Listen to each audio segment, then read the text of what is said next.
Good afternoon and welcome to Real Chicks Rock Presents Real Discussions. I am your host, Michelle Dawes-Bird, and as always, I'm super excited to be here. It's another beautiful day in the neighborhood of Atlanta, Georgia.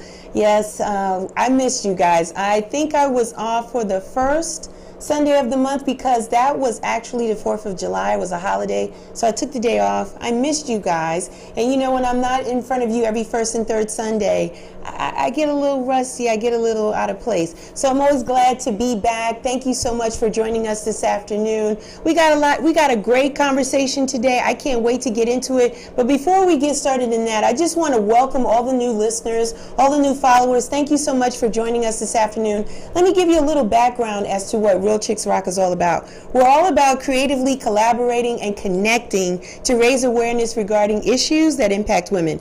And we do it by way of community service, public speaking, mentoring, our workshops, and through the media, this platform right here. I've been doing this piece here for about 5 years, so going into my 6th season, as a matter of fact.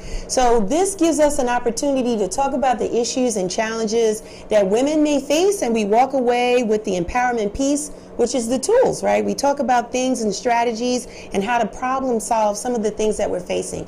Today's not going to be any different. Today is going to be all about entrepreneurship, and you know, I'm super excited about that. But before we get into that, I want to share with you today's sponsor. Yay! Today's sponsor is Gas Food Truck ATL. Good ass sandwiches and more. My friends, yes, Kelly and Jay doing it big time. This is vegan food, right? No meat. This is all natural, interesting, delicious. It tastes as good as it looks. Go check them out. They're on IG as Gas Food Truck ATL. They're on IG and Facebook, and they're primarily in the Triton Yards on Friday and Sunday from I think 11 to about 7 or 8 o'clock at night. So follow them and get that bite to eat. We're going to close out with them as well.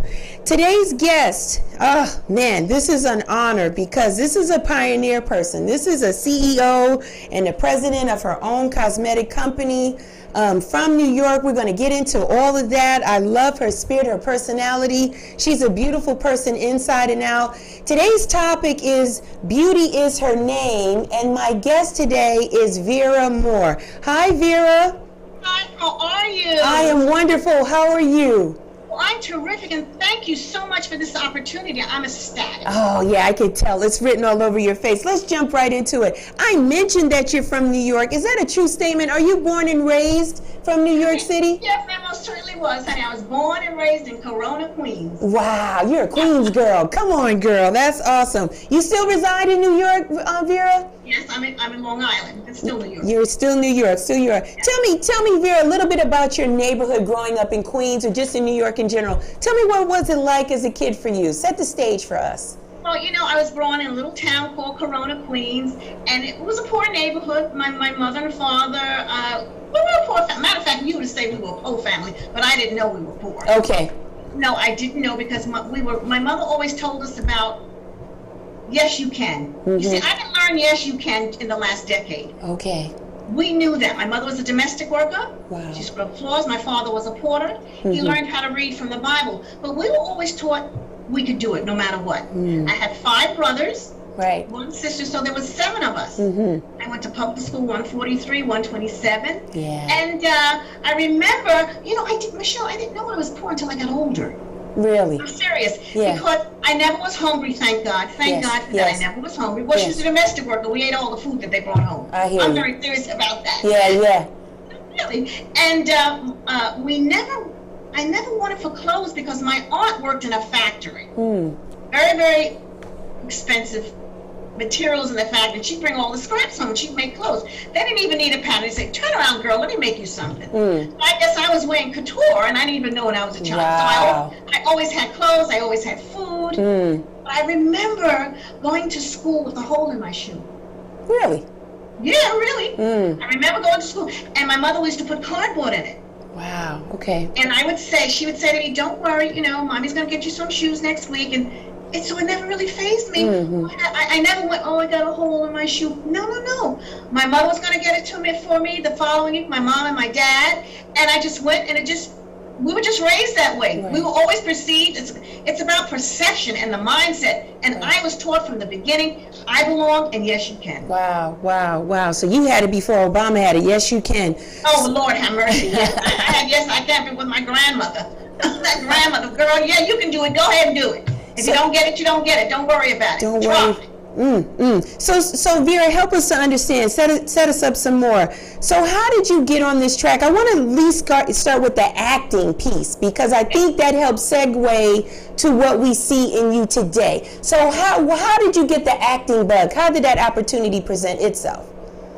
Well, as I said, I never thought I was going to be an entrepreneur, but how did the acting start and the singing?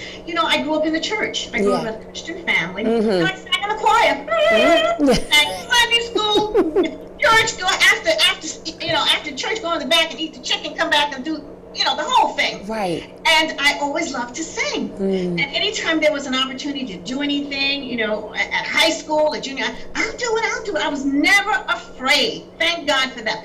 Fear never paralyzed me. I guess I was so young I didn't realize what fear was. It's like telling a baby jump and the baby jumps. Right. So I've always wanted to sing. So when I had the opportunity to audition, I did. And I'm going to tell you a little story real quick about relationships. Now that kind of goes with cosmetics and entrepreneurship, but it's really important. I knew I had to get a job. I didn't go to college. So right out of high school, I had to work. And there used to be people coming from the agencies like the city and the federal government to the high schools to see who wanted to take a test. Okay. To work. Right. So I said, Ma, she says, take the test. Listen, if you don't pass it, you don't pass it.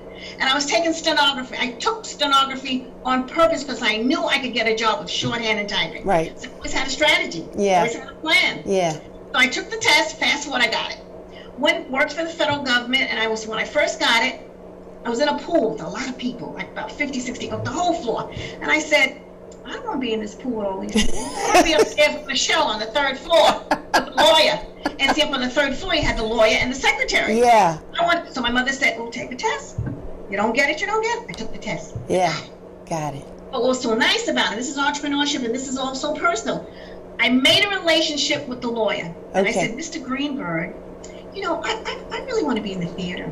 He said, yeah, okay. I guess he didn't take me serious. Yeah. So do you mind if I go to auditions on my lunch hour? Now that's a big deal. We're down at Wall Street, Customs. I worked for Customs. Yeah. And uptown was where you went to audition. Yeah.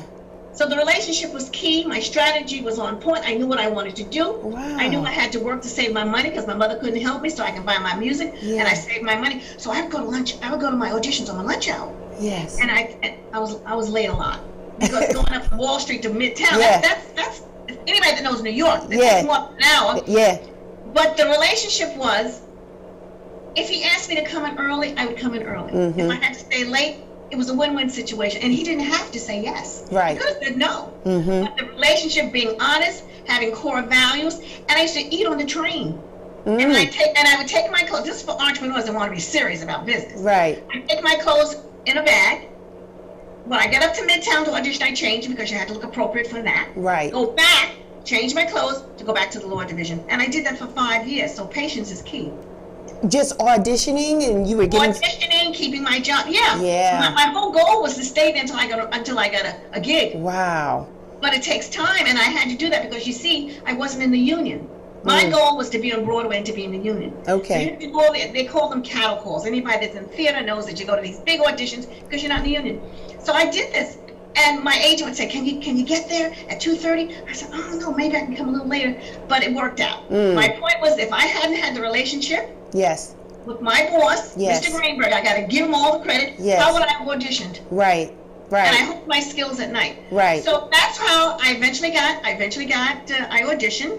My first job was Jones Beach Theater, South Pacific. I was so grateful because I didn't have to go away. That was in Long Island. And then my next big job was Pearly Victorious on Broadway. Wow. So and then when I first got my job, he said, I came back one day and he said, "Well, did you get it, Vera?" I said, "No, I didn't get it." That's okay. That was my mindset. You will get it. Tenacity. Yeah. Don't worry about it. If you don't get everything first time, then one day I came back during the course of 5 years, and I was there for 5 years. "Did you get it, Vera?" "Yes." And then he said to me, and I'm going, "Well, what are you going to do?" I said, "I'm going to quit." Wow.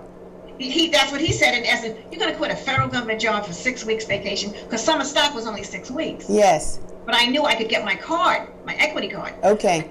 Because that was my passion. That was my desire to do that. And so once you quit, it was no looking back. Never. No matter the trials, the tribulations, the ups and downs. No, there was never a looking back. No. Yeah. And Vera, to your credit, the awesome part, yes, we thank your boss at the time because first of all, a lot of bosses are not that flexible, even till today. Oh, right? And federal government too? Right. You have to sign in and sign out. Right, right. Mm-hmm. So the fact that you were able to establish a relationship with him, I think it goes to your integrity, your responsibility, probably how you performed in your job. He probably knew that you would get things done no matter what it would take, and he was willing to allow you to make those sacrifices, whether you come in early or stay late. So for 5 years to move that way and not get a complaint speaks a lot to him and to you. So you guys have a relationship. You have to be consistent. Yeah. It's easy. First impression. Yeah. I knew what I wanted to do when I got that job. Mm-hmm. I knew when I got that job out of high school, I was going to take that job, save my money so I could quit the job and go into the theater. Wow. So I always had a plan. But now the idea is you have to have your priorities intact. Right. I knew I went in the pool. I wanted to get out of the pool. I went upstairs and just working with the lawyer. And I said, this is a great opportunity for me. I had core values. I had integrity. I was honest. If he asked me to do something, I did. I wasn't late. There was no back. And I had the right attitude. Very important. Very important. I don't want to do this. That's a lie. I'm just throwing that out there. He could have told me no. Yeah. So those are core values that, in anything you do, you've got to have those values. You do. But people, not everybody wants to do that. Understood. So now we're on Broadway. How long are we on Broadway before we start transitioning into the world of television? Well, I was on Broadway, let me see, I did, maybe back and forth, maybe 10 years. Well, I did Pearly Victorious from Belle Moore, the Tony Award-winning, wonderful Yes. That was about 3 years, and then after that I auditioned I went out to California and was a background singer for Leslie Uggams for a year. Then I came back to New York and did something with Kathleen Battle, the opera singer, the Metropolitan Opera Singer. Nice. I did Tremonisha, and we were at Kennedy Center in Washington, D.C. Nice. And then came back to Broadway to do a comedy. So maybe, I don't know, 8-9 years. Okay. So how did you get the television bug? How did that present itself to you, that opportunity? Okay, well,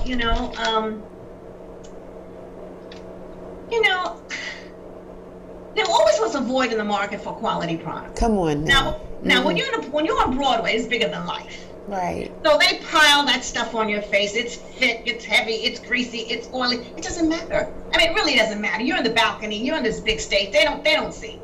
In essence, they really don't see. But when I got my major contract on NBC, Channel 4, we're the first black family to go an hour on national television. Another role. I played Linda Metcalf. That was the character. Back and forth, we had to audition, of course. Yes. I'm fast forwarding. The agent called, can you make it? I would do for the audition. And I finally got it. And that was a big deal. This was national television, Michelle. This wasn't a little thing. This was big time. This is big time. Yeah, people came from all over the West Coast to audition. And they did the best with what they had, which was insufficient, really. Because the makeup was heavy, it was greasy, it was oily. And I'm not here to knock any other line, but everybody was wearing that brand that rubbed all off on your clothes at the time. Right, okay. And I was Linda Metcalf, another girl, a nurse, Bay City General, white uniform, white hat, and I'd pick up the phone and I'd say, good afternoon, Dr. Matthews' office, may I help you? It was all over the phone. Everybody knows about that makeup that rubbed all over the place. You know what I'm talking about. You know what I'm talking about? Yeah, I know what you're talking about. Okay. And then it would be on my white uniform. I said, no, this is not going to work. I am on national television. We got to do better. It was very difficult because there really wasn't anything out there, maybe one or two lines. But you see, when you have a monopoly, the quality goes down because you have no competition. Ooh, say that part again, Vera. Say that part again. When you have a monopoly, the line that was out there, and there was no competition, so quality goes awry. Yes. When you have competition, you got to step up to the plate. Right.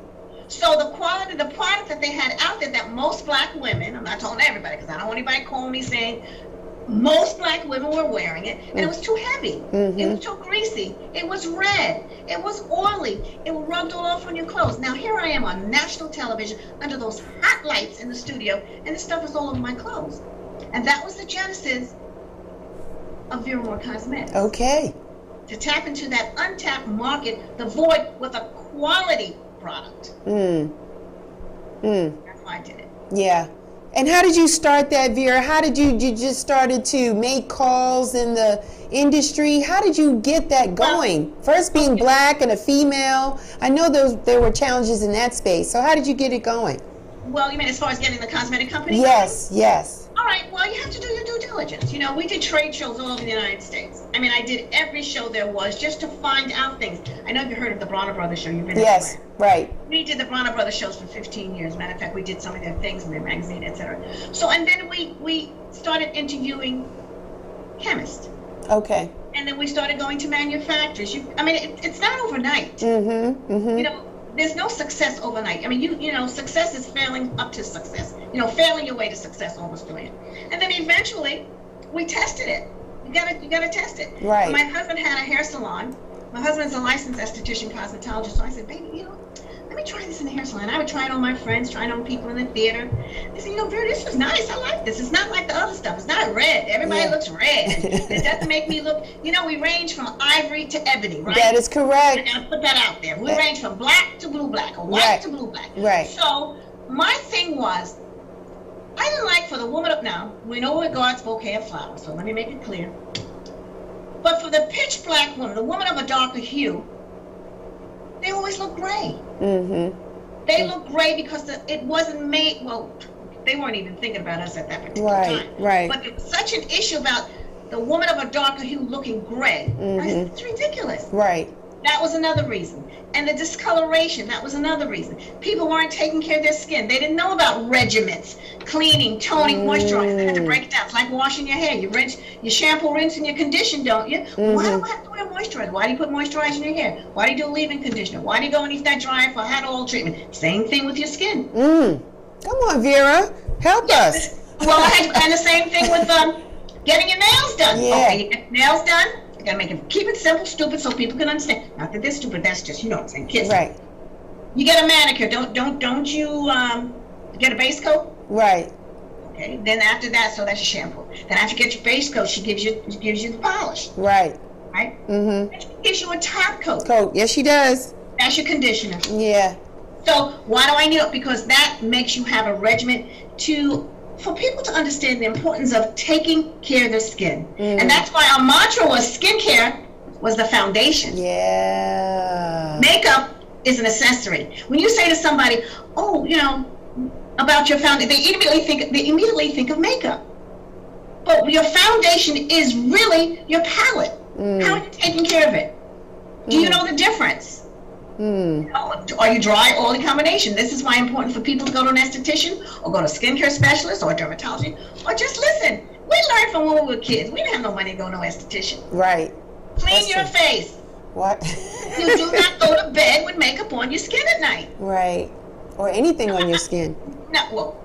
Anything, really. You're supposed to just wash your face before you go to bed. Anyway. And the most important thing is consistency. Yes. And that deals for entrepreneurship or theater. Yeah. Everything, you know, those core values and those rules are prevalent. No matter what you do.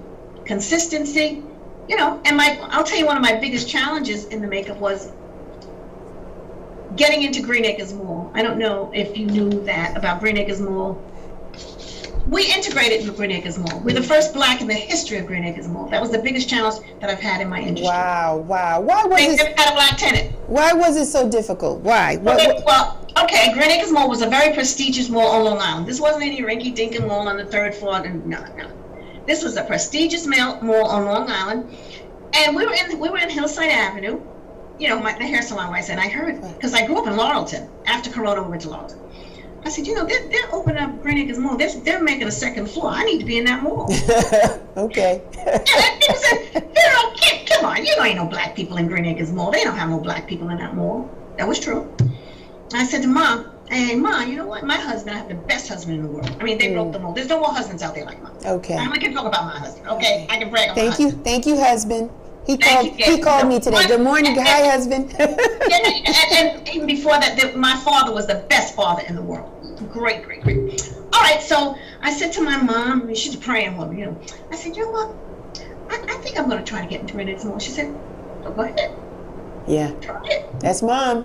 That's Mom. That's Mom. And you know what? We shopped in Greenacres Mall. We spent our dollar Money in there, right. It's right in Lawton. So why not try it? So I went over to the mall. And you know, they had never, well, first of all, where do you get the guts, the audacity to come over to Greenacres Mall, a little company, and want to get into a major mall? This is a major mall, big time. So they said, well, I said, you know, I see that you are building a second floor, and I'm interested in getting into Greenacres Mall. And we said, oh, okay. Are you in business now?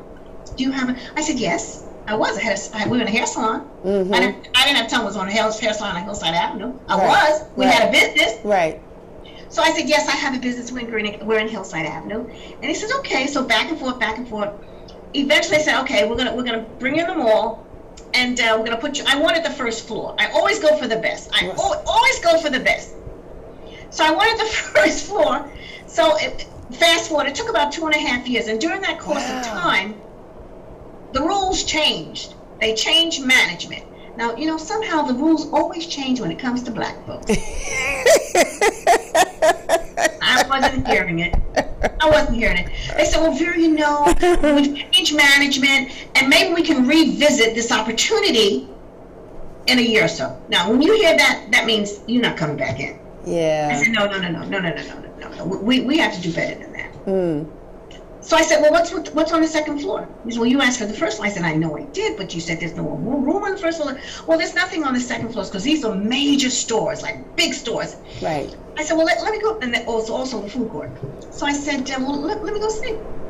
So I went upstairs on the second floor. This is where, you know, you got to have that tenacity and that guts. Mm. Stand in your purpose. Mm-hmm. But see, you know, I come from a Christian background. I said, God, you know, I need to be in that mall. Mm-hmm. I need to be in that mall. Lord, help me get in this mall. Mm-hmm. So they took me up to the second floor. There's nothing but major stores. There's no stores. I said, well, and I kept being persistent, calling him, say, listen, I mean, I need to be in that mall. I planned it. He says, okay, all we have is the bathroom. What? What? No. They're renovating now. There wasn't actually a bathroom. They're talking about the space. Okay. All we have is the bathroom of one of the major stores. So I said, well, let me see the bathroom. The bathroom was 10 by 10. Hmm. That's the same size of my store that was going to be on the first floor. Wow. 10 by 10. Yeah. I said, I'll take it. Okay. I took that bathroom. Mm-hmm. My husband and I mirrored it. Gorgeous. But you see, I thought, or they thought, it would be deterrent. Right. She didn't take that bathroom. I took the bathroom. Mm-hmm. I would have gone on the roof to break the color barrier. I was the first black tenant in the history of Greenacres Mall. They kept me on the second floor for 10 years. Wow. After 10 years, I renegotiated my contract, came down to the first floor where I was supposed to be originally for 15 years. I was in Greenacres Mall for 25 years. Wow. But I want to say something. It was more important. It was more important than the makeup. Mm-hmm. It was about empowerment. Yeah.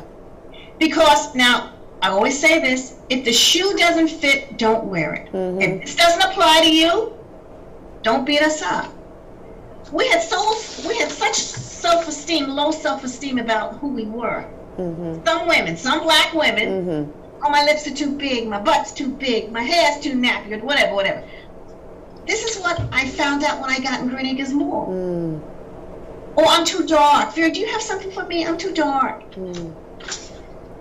So my whole mindset and really my passion about cosmetics became calling for me. Mm. I'm serious. Mm-hmm. I wanted to change people's lives. Mm-hmm. I wanted to change their mindset of who they were, because it's all about perception. Yeah. Yeah. You know, who do you perceive yourself to be? Do you understand what I'm saying? Yeah. You are beautiful. Yeah. You spend those dollars in that mall. Mm-hmm. So I had to go through the process of not just telling them about getting the right color for their skin tone and all the things about having a regimen. I had to work on making them feel good about themselves. Right, right. And listen, we still fussing with that today. Yeah, we are. Some of us are. We are. Well, that's why I said some. I don't mean everybody. Yeah, we're getting better.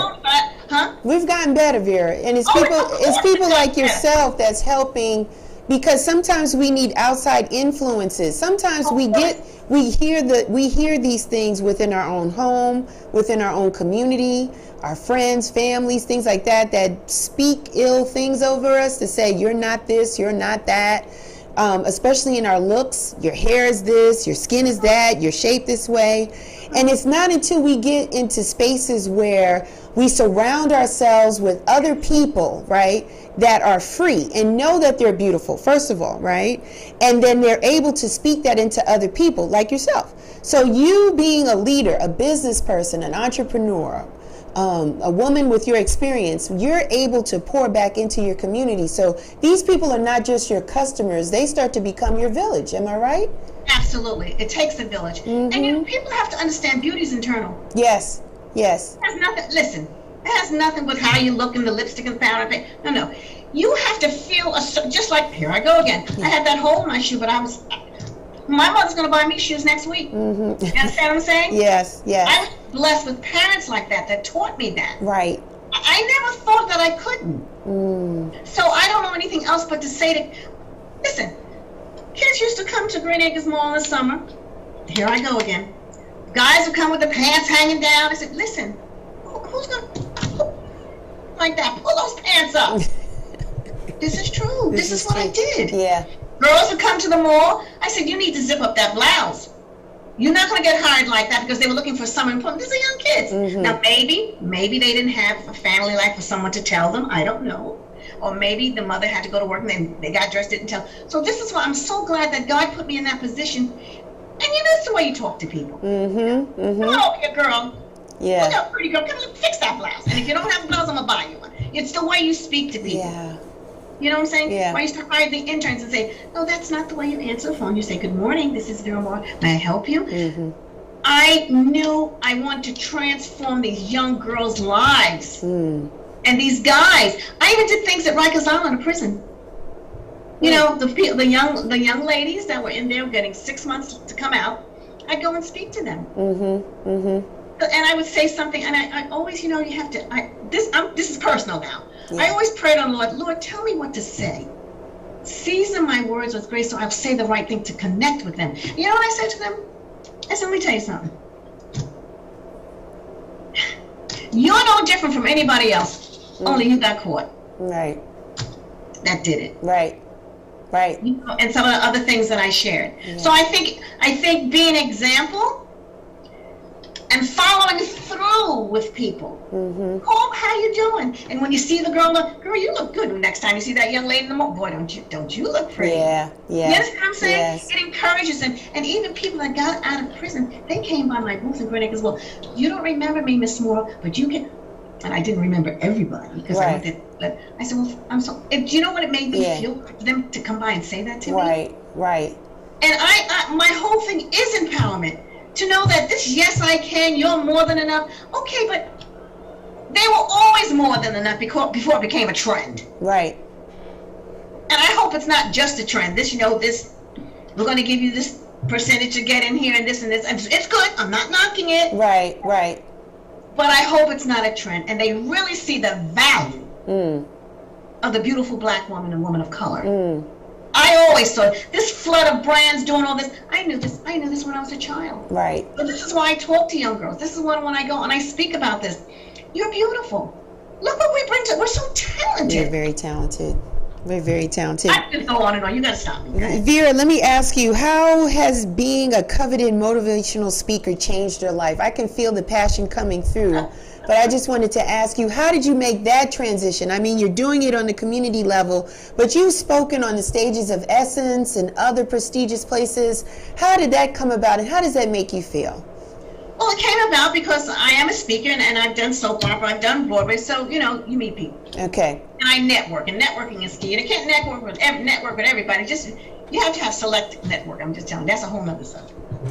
And it's not just about following up, you got to follow through.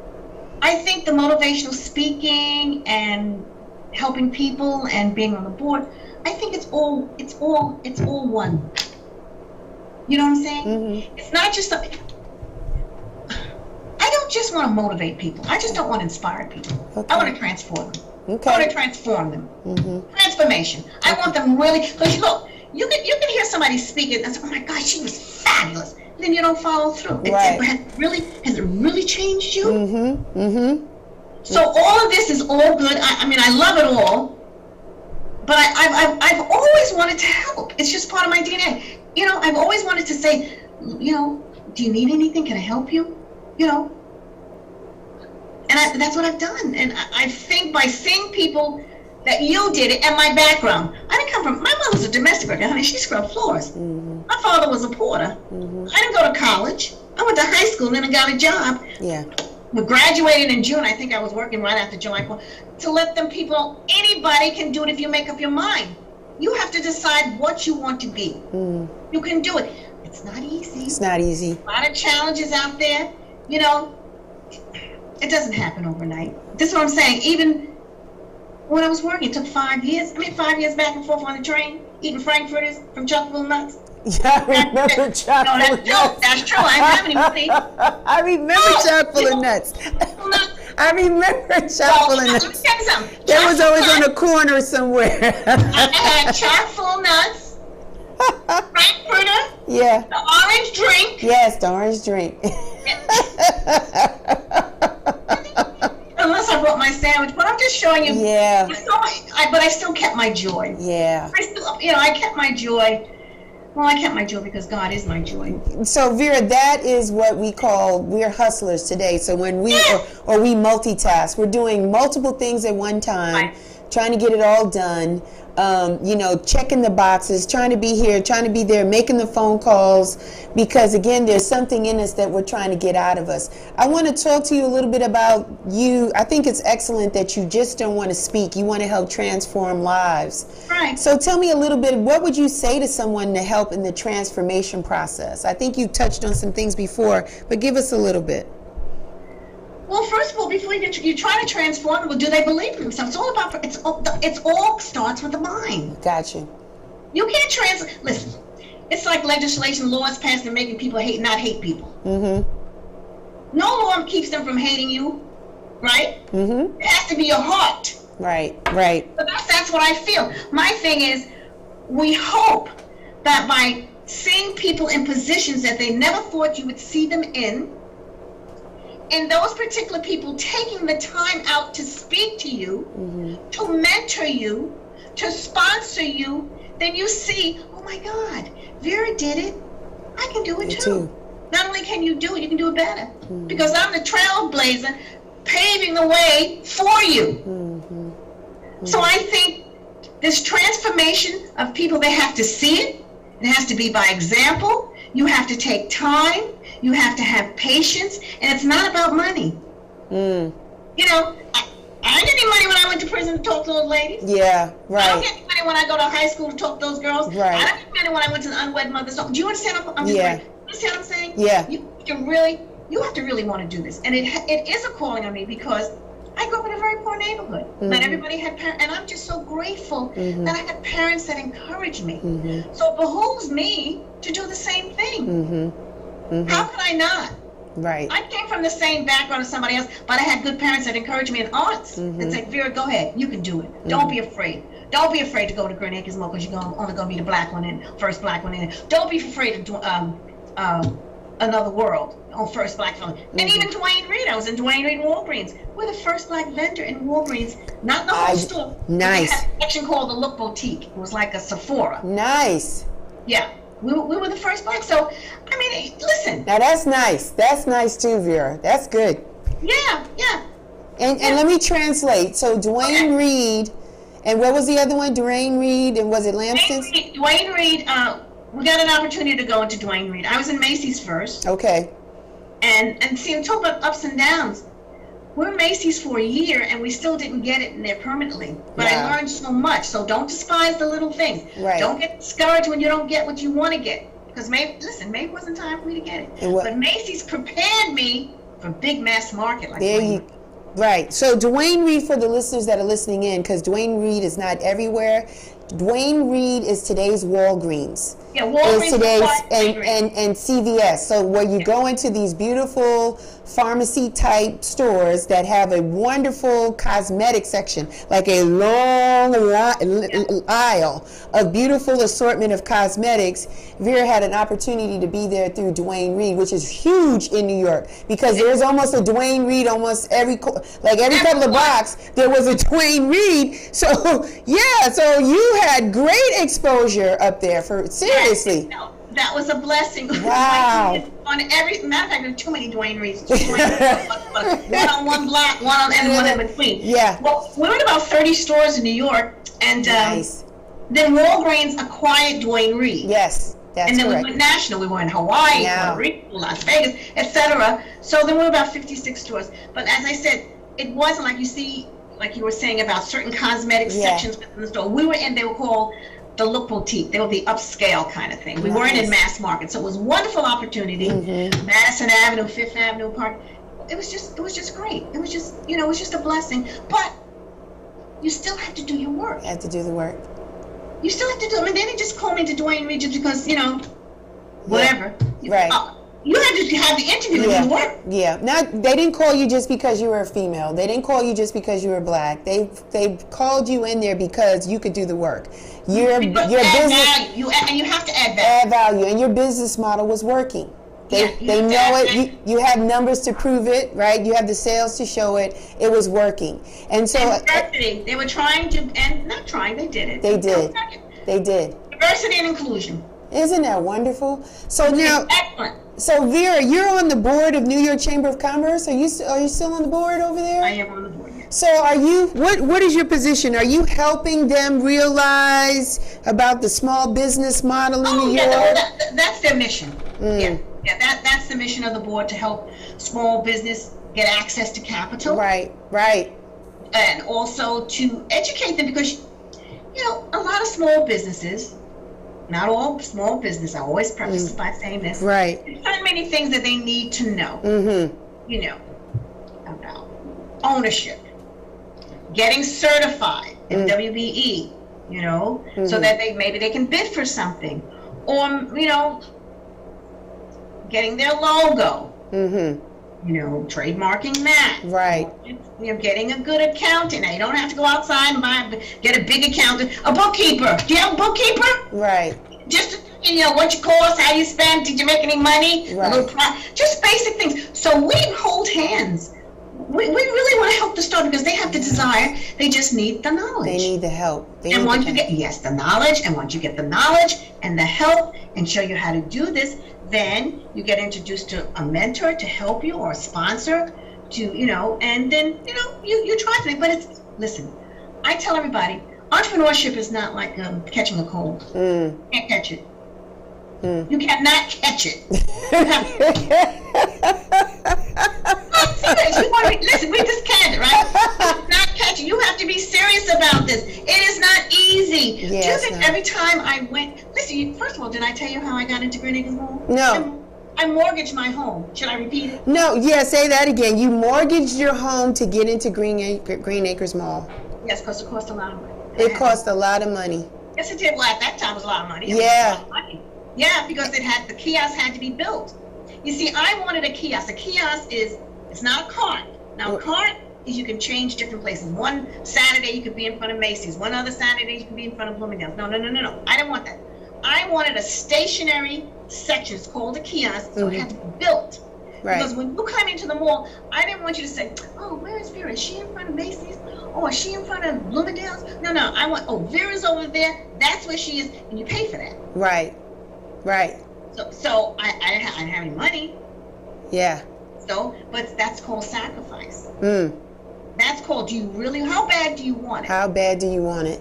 And who's to say, Vera, that what you paid might not have been inflated prices? I'm just going to leave that there, because there's a time in the season that if we want black people in here, we're going to charge them a little bit more. There was a time that things like that happen. I'm just going to leave that there. You don't have to say anything. You're saying that time like it's past tense. Okay, I'm not going to leave that there too. Okay, now. Yeah. That's why you have to be smart and educate yourself and have yourself a lawyer, an accountant. And you know what's so important? People don't understand the importance of relationships. Yes. You've got to build that relationship. That's the key. I'm telling you, that's the key. That's the key. That's what got you going. Don't go to the bank when you need the money. Go to the bank when you don't need the money. Say, hello, my name is Vera. How are you? Right. Oh, okay, I'm in Hillside Avenue, a little beauty parlor. But I know Green Acres is going to be building a store in in a year or two. And I just want to let you know that I do have a cosmetic company. I'd like to get in that more. Yeah. And I bank here. You're my bank. So maybe in the possibility, who knows, I need some money. Every time you go in there, you say, hi, how you doing? Hi, Vera, how are you? Yeah. You're absolutely right. You're absolutely right, Vera, because I'm telling you, very important. Because I have a relationship with the people in my credit union. I do not want to do anything online. They ask me, and twice a month, I walk myself into the bank. So I see them, they know me, I know the manager, et cetera, et cetera. You have to create relationships, especially in the financial space. Online is convenient, but I think it doesn't set you up to be totally successful in all cases. I think if you can build a relationship with somebody in that financial space, do it. Maybe it's on the phone. Maybe it's not even so much face-to-face now, Vera. We can do it on the phone. You got somebody that works, handles your accounts, handles your business. You trust them. They know you. They know how. You want somebody that knows how you move your money, right? So they can vouch for you. They can speak for you. They can give you that extra line of credit when you need it, like to help make your financial experiences less painful. That's how you want to build and engage. So whether it's with a national bank or a credit union or someone, but that will help you in your business model. And if they can't help you, sometimes they can refer you to the resources who can, right? And they will refer you if you've been a consistent, educated, financial customer that's come into the bank or called them up. Right. Now we have Zoom, like we're doing now. Right. I'm telling you, it is so important where someone says, look, you know what, we can't get you this loan now, but maybe, in about 6 months, something else is coming, and the interest rate might be a little different. I think, let's keep in contact. Let's keep in touch. That happens. I'm telling you. Yeah, it does. So it's up to you. It's up to you. So, Vera, the cosmetic line is national because of Dwayne Reed being absorbed by Walgreens. You're all over. Are you international as well, Vera? Well, we're hope to go doing some things real soon. Okay. And we had tried some international stuff before, it didn't work out, but we're now, that's about being ready and having a plan. Right. Learned a lot. And I want to talk about pivoting. Can I just say so important that is to business? Okay. Is that all right? Yes. That's why I say, if not everybody can have the spirit of an entrepreneur. Not everybody's going to let go of the trunk of the tree and go out on a limb. I was in about 60 stores, and all those stores closed. All of the stores closed? Wow. Walgreens closed 200 stores. Stores were closing all over the place. That's true. Major stores, department stores, brick and mortar small business stores. That's true. Well, Walgreens closed those sections in their stores called the Look Boutique. They didn't close the big store, but there were sections in the store, that beautiful section we have cosmetics, like a CVS, and they closed them. Not just Vera, but a lot of brands were in that section called the Look Boutique. Did I have a pity party? No. No, I did. I did have a pity party for a second. You did? Of course I did. I'm human. Okay. Well, listen, I had it for a second, but then I had to say, look, get it together. You got bills. You got things to do. Unfortunately, I didn't have the mailing list of all those names for the stores because they were Walgreens clients. Right. Walgreens, But I want to tell everybody, if you have an online presence, we have an online presence now. Treat it like a store. It's just important as your store. That online presence can do so much for you on your online store. It's incredible. Yeah. So we pivoted. We're on VeraMarkCosmetics.com, and we're relaunching some other new things next month. So don't get discouraged. Don't be dismayed. Have your pity party for a few minutes. Go online. Get to know people. You can meet distributors. There's so many things going on online now that you can do, and start small, and then you'll grow. Awesome.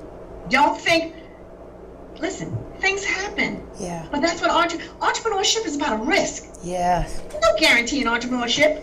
Ooh. You know? I'm being honest with you. Mm-hmm. And if you're not sure about it, that's what I tell everybody. Keep your job.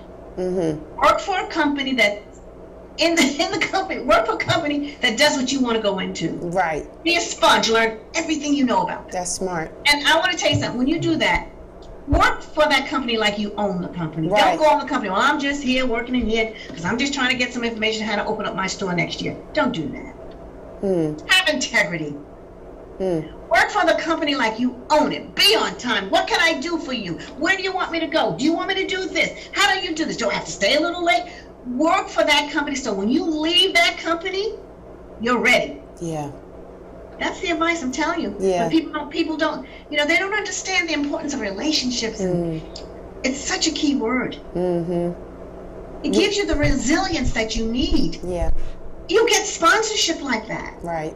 You get to go to Black Enterprise and Network Journals and all these organizations that people say, oh, you know what? I want to sponsor her and take her to Black Enterprise. The first time I went to Black Enterprise, I was sponsored. I have any money to go to Black Enterprise? Nice. You understand what I'm saying? Nice. Relationships. So I'm saying this to people, do not get discouraged. Right. If your business has, gone up, something has happened to it, or you will have to start over, because that entrepreneurship is like a bug. You just can't get it. It won't leave you alone. It won't leave you alone, Vera. It won't leave you alone. Yeah, you're addicted. Yeah, it won't leave you alone. And you know what? It's the one person. You think about the one young lady you've touched. When you had your store at Green Acres. Yes. The people, the conversations you've had, thank you, Vera, for what you said, because this happened and I did this and that. So those things haunt you, those compliments and that you can't give up. And then when God gives it to you, He won't let you let it go either. Exactly. How about that? Calling. It's no longer a passion. Passions change. Yeah. You can be. Listen, I was passionate about vanilla ice cream last year. Now I like chocolate. I'm just using that. Oh, I used to like this, but I don't like that. Well, listen, a calling on your life is different. Ooh. I'm telling you, I want these black girls out there. Now, I'm going to say something. I don't know if you're going to. I don't understand. Oh, can I say it? Say it. Why do you allow people to call you a B? I don't get it. I talked about that 2 months ago, and I'm going to talk about it some more. I mean, come on. Yeah. Who wants to be called a female dog? Let the guy open the car for you. Bring you flowers. The woman sets the standards. Yeah. Ladies, please. I love you, ladies. Yeah. I know your potential. Love yourself. He'll love you more. Ooh. Excellent. Vera, how can the people find you? I know what's next. You got some new cosmetics coming out and new lines and things like that. They can find you where? On your website? Yeah, VeraMoreCosmetics.com. www.VeraMoreCosmetics.com. On Instagram @VeraMoreCos. Or they can give us a call, 516-367-6538. And I think we're going to do a code for you. Yes, we're going to do a code. What is the code again? What was it? RCR Vera. There you go. We're going to put that in immediately. That's right. And you're going to get 25% discount. Is it? I love it. 25 is a big number. Thank you, Auntie Vera. Thank you. All right, let me lean in with the listeners. Hey, guys, if you go to VeraMoreCosmetics.com, you put in a purchase, you purchase anything, and put in the code RCR Vera, you get 25% off your purchase. That is big. That is huge. Thank you, Vera. That was so kind of you to do that. This was an awesome conversation. And guess what? You never stopped glowing throughout the whole time. Is it over? You are glowing and looking beautiful. And you were just beautiful the whole conversation. Look at you. Is it over? It is. We've talked for almost just about an hour. We're just a little shy of an hour. Yeah, you got some. Okay, you have some words you want to leave with the people. What do you want people to remember you by? How about that? Oh, I just want people to understand that yes, you can. No matter what. Perceive yourself not what people think you are. Beauty is not, blonde, blue-eyed, and white. And I'm not knocking. I just want you to know how beautiful you are. Right. Beautiful black woman. Yeah. You can do this. And I'm just going to quote something. I'm trying to remember. Eleanor Roosevelt said, intimidation is only by consent. Powerful. You know what I'm saying? Yeah, it is. And diversity is key, okay? Yeah. Because they know things before you even know it. Right.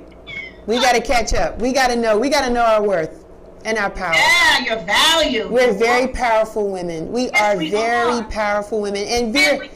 And we have to start sharing with each other. Yeah. Don't be afraid. Competition. We have to collaborate. Yeah. That's the issue. You might have to have me on. Yeah, I'm gonna have you on more. But that's what this platform is all about. It's to share information, right? Exactly. And so your experiences and your challenges and your successes are tools to help other women, right, wherever they are in life. And so that this is why I'm so happy for this space, because we have legendary people like yourself, that forerunners that have paved the way. Because now we can think about a kiosk, right? We can think outside of the box. And bigger. Now, I only could get a kiosk. Now you can go in there and get a store. You get a whole store.